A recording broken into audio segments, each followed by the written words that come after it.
반려견에게 흔히 발견되는 십자인대 파열, 원인은 무엇인지, 치료법은 어떻게 되는지 자세히 알아볼까요? 반려동물과 함께하는 사람들이 늘면서 자연스레 동물병원을 찾는 사례가 늘어나고 있습니다. 다양한 질병으로 병원을 찾지만 외과적으로는 특히 관절 질환으로 병원을 찾는 경우가 많다는데요. 워낙 다양한 질환으로 오는데요. 외과적인 측면에서는 조금 더 이제 관절에 좀 더 치중이 돼 있는 것 같습니다. 소형견 같은 경우에는 그 중에서도 무릎에 조금 더 비중이 많은데요. 슬개골 탈구라든지 전신자인대 손상이라든지 이런 걸로 많이 오게 되고요. 대형견 같은 경우에는 고관절 문제 또는 전신자인대 손상 이런 걸로도 많이 옵니다. 그래서 모든 견종에서 많이 오는 게 전십자인대 손상입니다. 모든 견종에서 발생할 수 있는 흔한 증상 중 하나인 전십자인대 파열. 도대체 원인이 뭘까요? 사람의 경우에는 전신자인대 파열은 주로 사고라든지 운동하다가 생기는 외상성이 많습니다. 근데 강아지 같은 경우에는 그런 외상성도 있지만은 그런 것보다 그냥 일상생활에서 생기는 경우가 많습니다. 예를 들어서 보호자분이 이제 집에 퇴근하시고 들어가시면 보통 강아지를 엄청 반기거든요. 빙글빙글 돈다든지 점프하고 막 깽깽하고 이러다가 다쳐서 오는 경우도 실제로 있습니다. 그래서 그냥 반기다가 다리를 갑자기 깽해서 다리를 들어서 와보니까 십자인대 파열되는 애들도 있었고요. 또는 그냥 산책하다가 애기가 방향을 좀 틀 때 그냥 인대가 파열되는 경우도 더러 있습니다. 그래서 이렇듯이 사고 외상성보다는요, 좀 더 일상생활 안에서 생기는 좀 원인이 좀 많고요.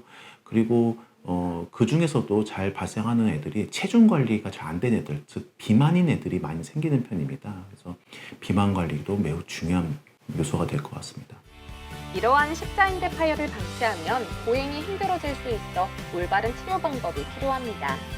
특히 수술을 진행할 경우 전문 외과 의료진과의 상담을 통해 현재 반려견의 연령, 관절의 손상 상태 등을 고려하여 가장 적절한 수술법을 적용해야 한다고요. 크게 이제 두 가지인데요. 먼저 인공인대를 걸어주는 방식이 될 것 같습니다. 근데 인공인대를 걸어주는 거는 아기가 몸무게가 많이 나가거나 활동성이 많거나 하면은 똑같이 이제 파열이 되거나 또는 그 인대가 늘어나서 다시 증상이 재발되는 경우가 있을 수도 있습니다.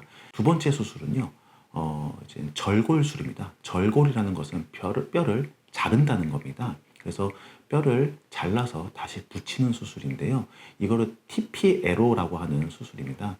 요즘은 최근에는 이 수술을 주로 많이 하게 됩니다.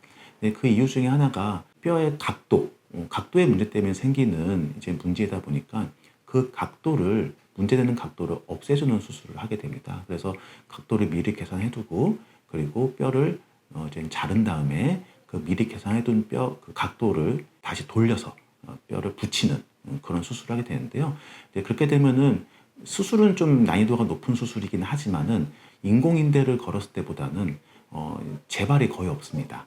재발이 거의 없고 여러 장점이 있기 때문에 이후 관리도 더 수월하거든요.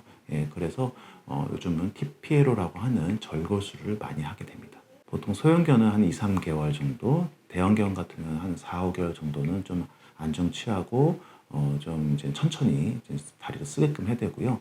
근데 이제 어려운 점이 동물들은 조금 괜찮다 싶으면 막 쓰거든요. 그래서 우리 보호자분들께서 많이 컨트롤을 해주셔야 되고요.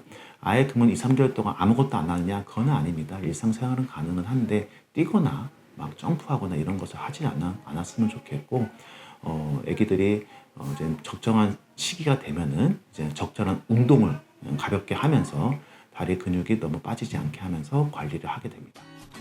흔히 발생하는 십자인대 파열, 어떤 경우 파열을 의심해 볼 수 있을까요? 다리를 지속적으로 좀 쩔뚝인다든지 이런 게 보인다면은 혹시 십자인대가 다쳤나를 한번 의심을 해보셔야 되는 거고요.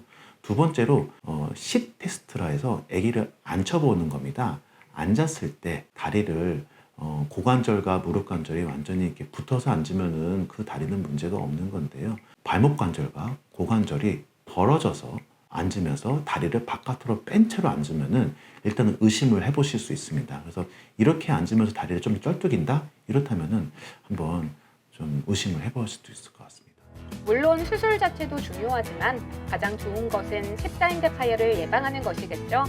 십자인대 파열을 수술한 애들이 많은 애들이 이제 비만견이 많았습니다. 아무래도 체중 관리를 먼저 잘 해서 좀 십자인대가 다치는 것을 좀 줄일 수 있지 않을까, 예방할 수 있지 않을까 싶고요.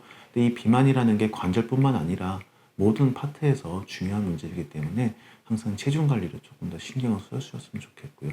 예를 들어서 관절염이 심한 아이인데, 아니면은 체중이 많이 나가는데, 여러 가지 상황인데도 이제 무릎에 문제가 될 수 있는 상황인데도 너무 과격하게 운동을 시킨다든지, 이런 경우는 아무래도 외상성은 동물은 적지만 그렇게 할수록 십자인대는 더 손상이 조금씩 되고 있는 거거든요. 예, 그래서 애기 상태, 무릎 상태 여러 가지를 봐서 이렇게 운동 강도라든지 빈도, 시간들을 잘 조정을 해주셔가지고 십자인대가 잘 다치지 않게끔 좀 우리가 평상시에 관리해 주시면 조금 더 예방할 수 있지 않을까 생각이 듭니다.